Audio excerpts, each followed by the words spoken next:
Welcome to Generosity, Responding to God's Radical Grace and Community. This is study number 3, titled Hospitality and God's Grace. And we're looking at text in the Gospel of Luke on the subject of generosity. In this session, we're looking at Luke chapter 14, verses 12 to 24. Have someone in your group read this passage before your discussion, or take a turn reading it. And we're talking every week about generosity. And each week we talk about how it's possible to be technically generous with our money and not really be generous in our spirit. To not be generous in our heart. That is, to be radically generous. Because what the Bible means by being radically generous is it's a life of deep unselfishness in every area of life. And so we're looking at all the different areas of life. You know, some people are actually very generous with their money and yet very ungenerous in many other areas. And the area we're looking at in this study is the area of hospitality. In the passage we're looking at in this session, found in Luke 14, Jesus is at a party. You see, Jesus had been invited to a dinner party by a Pharisee, a prominent member of the community, and it's a big party. And all these various statements that we read here have to do with hospitality, with guests and hosts and so forth. And in our passage, Jesus turns to his host and says this: "When you give a luncheon or dinner, do not invite your friends, your brothers or sisters, your relatives, or your rich neighbors. If you do, they may invite you back, and so you will be repaid. But when you give a banquet, invite the poor, the crippled, the lame, the blind, and you will be blessed. Although they cannot repay you, you will be repaid at the resurrection of the righteous." Now this is more radical than you even know, because in ancient times, all society was incredibly hierarchical and class stratified, and therefore everything operated on what was called the patronage system. The only way you can get anything done was you had to know somebody higher up. The only way for you to get anything done was you always had to be facing upward, trying to get to know people above you. And the way to do that was to invite them into your home so they would reciprocate, invite you into their home. That's how business was done. That's how you got things done in life. You had to network. And so you had your network of people who were able to give you the connections to get things done. And this was done through hospitality. And therefore, there were constant dinner parties. Because if someone came and invited you, and then you invited them, and that's how networks were done. And that's how business was done. So when Jesus comes along and says, very deliberately, do not invite people into your home that can invite you back and will repay you, he is actually going to the heart of the patronage system. Now you have to keep in mind, this is a Semitic idiom. Idioms, for example, when he says things like, do not invite your friends or relatives in your home.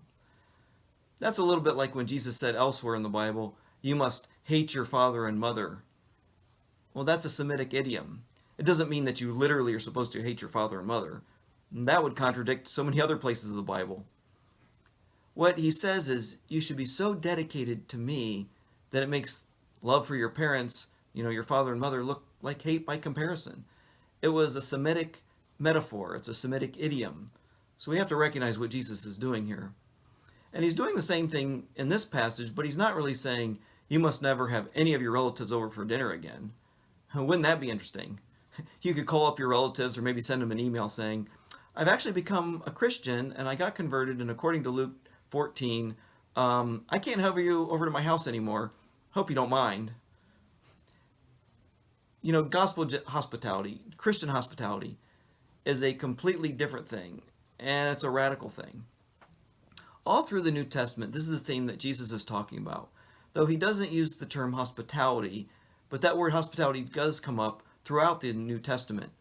Romans 12:13 says to Christians that we are to practice hospitality. And the word practice means hard work at it. And there are a dozen other places where Christians and Christian leaders are saying, you must be given to hospitality. You must practice hospitality. Now, we got a problem here.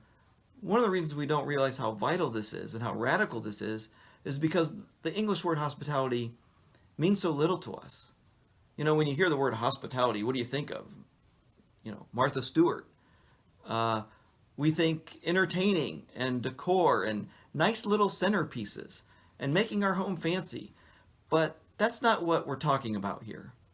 The English word hospitality translates a Greek word that means the love of strangers. And there are three aspects to understanding Christian hospitality. First of all, Christian hospitality means welcoming people into our living space and refreshing them with the resources with which we would ordinarily refresh ourselves. Home is the place where we rest and refresh ourselves. It's a place where you get rejuvenated. It's a place where you get restored. Now, hospitality is inviting people into that living space. So not only where you sleep, but where you hang out. It could be a coffee shop or a favorite restaurant.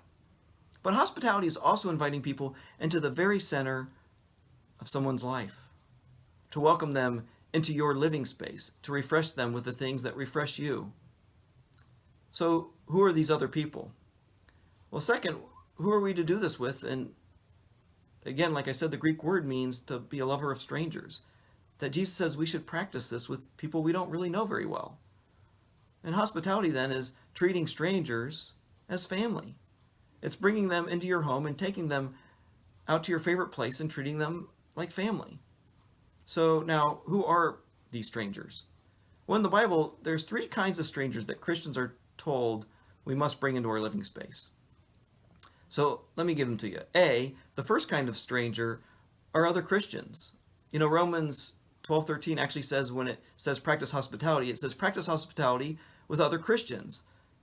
Christians that you don't know, or you don't know them very well. And that's your job, is to treat them as family. They're your family. That is, they're your brothers and sisters in Christ. Hospitality is a way to actually practice that, to treat them as family and bring them into your living space. Maybe there's Christians that attend the same church as you do, but you don't really know them well. You've seen them a couple times, maybe on a Sunday morning. Those are people that you could invite over and get to know. The second one, B, another type, is that strangers also means your neighbors. Neighbors are people who live next door. Neighbors are people you work with. Many of them, maybe most of them, do not share your beliefs, but that doesn't matter. Inside your networks, at work, inside your neighborhood, you should be incredibly given to hospitality. You invite them into your living space. Why? Well, just to love them.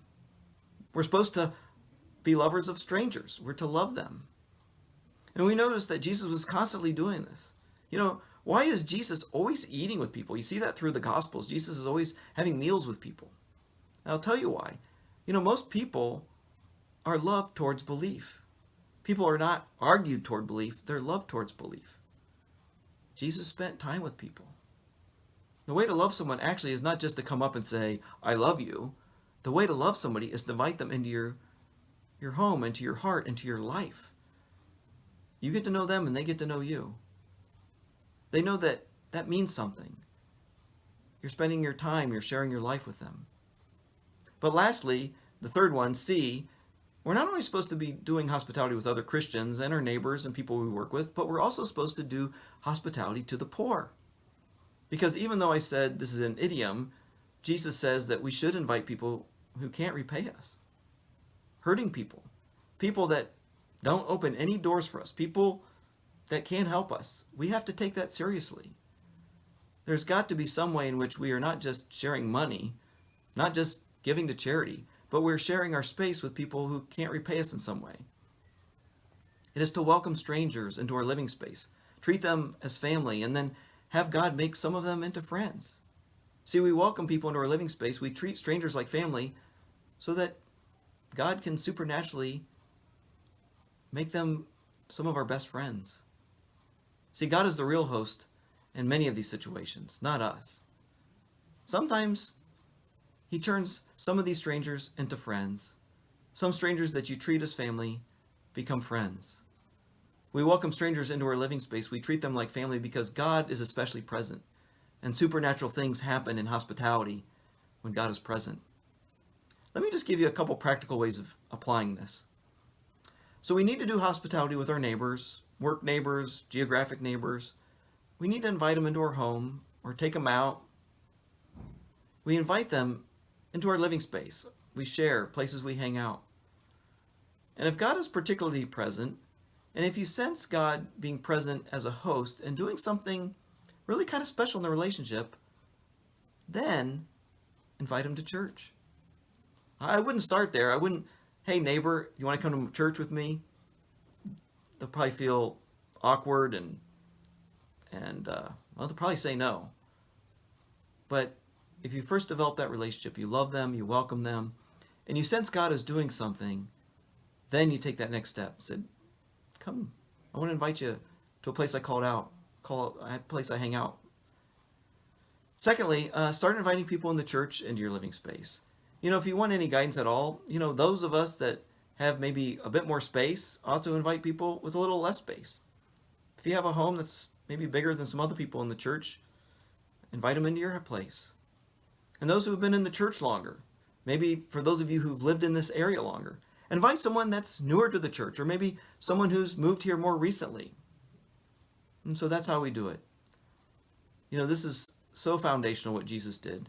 Having meals with people, fellowshipping, loving people, welcoming people. And so we want to practice that. We want to be generous like God. We want to have this generous heart and practice hospitality.